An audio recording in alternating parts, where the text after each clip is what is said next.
Good morning po mga kabayan, Luzon, Visayas at Mindanao, especially po sa atin mga kabayang OFW abroad, no?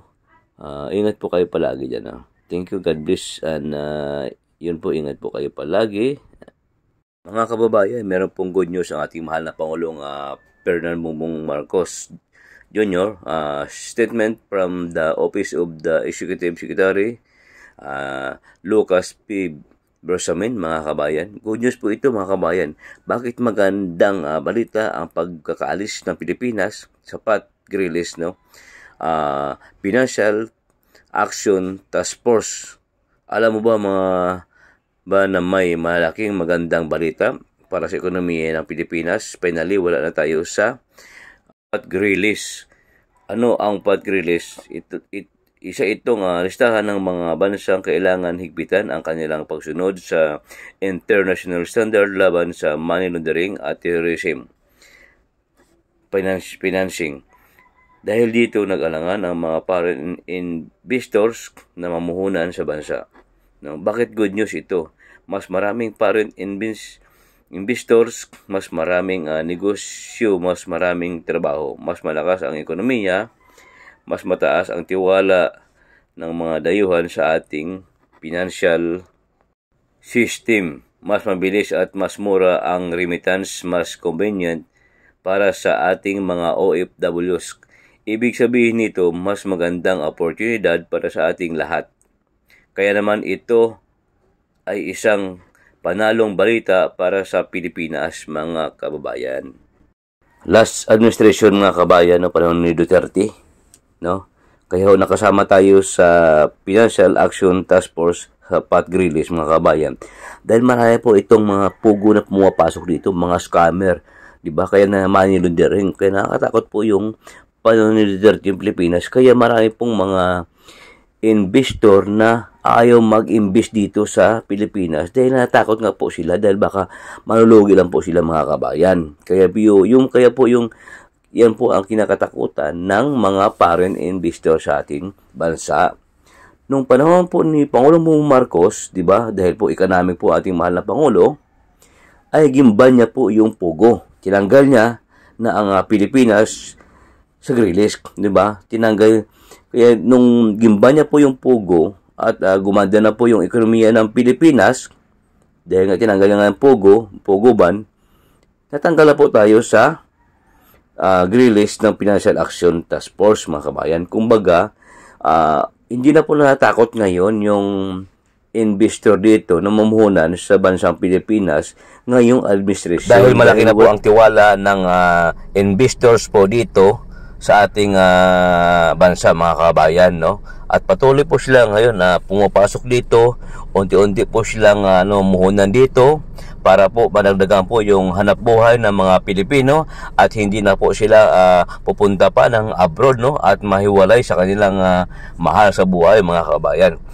Dahil po kay Pangulong Bongbong Marcos, mga kabayan, no? Talagang malaki, 100% na po ang tiwala ng mga investor po dito ng mga other country, mga kababayan, no? At yun nga po, di ba? Kaya malaki pong pasalamat natin sa Pangulo kahit ano pong paninira ng mga dating mga administration, no? Ganun po, talagang kung nakikita niyo po, mga kabayan, hindi po gumaganti ang ating mahal na Pangulo. Dahil alam niya po na ito'y lamang hangal na mga gawain ng isang tao, mga kabayan. Ang focus po ng Pangulong Bongbong Marcos kung paano po mapaunlad ang ating bansa, di ba? Kung paano po managdagan ng maraming trabaho, maraming negosyo ang Pilipinas, mga kabayan. Dahil 100% na po ang tiwala ng mga foreign na investor dito sa Pilipinas. Kaya tuloy-tuloy po silang pumapasok dito para mamuhunan. Sabi nga po ng Pangulo Bongbong Marcos ay malaki po, ilang trilyon ba yun ang natanggap nilang tax dahil po nagsimula na po yung time na yun na ang Pangulong Bongbong Marcos nakaupo ngayong administrasyon. Kaya doon po pumapasok ngayong mga investor para po umuhunan. Kaya malaki pong tiwala nila, mga kabayan. Kaya yun, kung napansin nyo, marami na pong trabaho ang nakikita nyo Kaya ang naantay na lang yung mag-a-apply nga, di ba? Kaya talagang grabe po yung ngayon, yung ekonomiya natin. Yun po, marami nagsasabi na gano'n. Dahil po, paninira yan eh. Paninira sa mga walang kaalam-alam sa ibang sa mga malalayong lugar. Doon po nila dinadala yung kamalian ng Pangulo, mga kabayan. Isipin niyo po mga fake news. Kaya hindi na po umuobra yan, mga kabayan. Dahil natuto na po yung tao at alam na po nila na ang Pangulo Marcos ay focus lang sa focus lang sa bibigay ng mga trabaho, di ba? At mga gandang gawain ng Pangulo, mga kababayan. At hindi po naintindi masyado yung mga dating administrasyon, no? Dahil ito puro kasiraan lamang sa ating bansa, mga kababayan. Di ba? Panahon niya nga, walang nangyayari. Nasa critical na COVID tayo. Kunting lang, kagad-agad COVID, no? Kaya doon po natatakot yung mga investor na mga mamuhunan dito sa ating bansa. At saka siyempre marami pa rin nangyaring patayan, di ba? Mga AJK na yan. Kaya doon po natatakot yung panahon ni Duterte, yung mga foreign investor, kaya ayaw po mag-invest dito dahil baka malulugi lang po sila, mga kabayan.